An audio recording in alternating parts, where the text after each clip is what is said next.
I'm Maddie McNamee reporting. Governor Ralph Northam directed all Virginia schools to go back to school to some level of in-person instruction by March 15th. He called it necessary to prevent learning loss and psychological damage. Allison Spillman is a mom of 5 from Crozet, Virginia. Her second grader suffers from anxiety and developmental delays. Allison says staying out of school for so long is neglecting kids' social and psychological needs.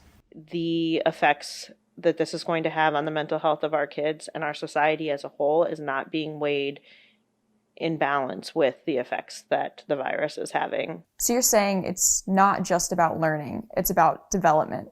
Absolutely. Academically, the kids will be fine. More so, it is a social, emotional issue. Online learning was the obvious solution when schools suddenly had to close last March, but it left behind rural families who live down roads like this. We're on our way to our next interview, 20 miles from Charlottesville, where there is no phone service, and the family we're about to meet only has unreliable satellite internet access. Sally Duncan is also a mother of 5, but she lives in Dyke, Virginia. She says virtual school is unfair to the 20% of Virginia homes without high-speed internet.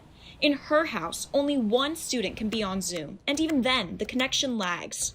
They aren't participating in classroom discussions as much. They kind of just sit and listen to the lecture. They don't have that same kind of bouncing back and forth. Most resistance to in-person classes comes from teachers raising important questions. Vernon Liechti teaches at Albemarle High School and serves as the president of the Albemarle Education Association. He does not think safety can be presumed in classes. My biggest concern is that students can be asymptomatic, and especially during time frames when they're not having things like universal masking, like during meal times or snack time.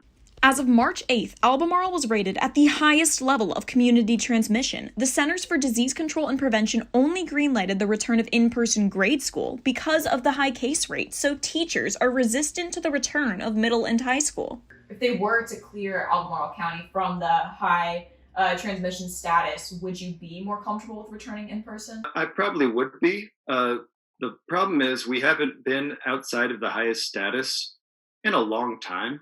While Northam's directive is a strong push, the General Assembly is close to mandating an in-person return for all school districts this fall. I'm Maddie McNamee.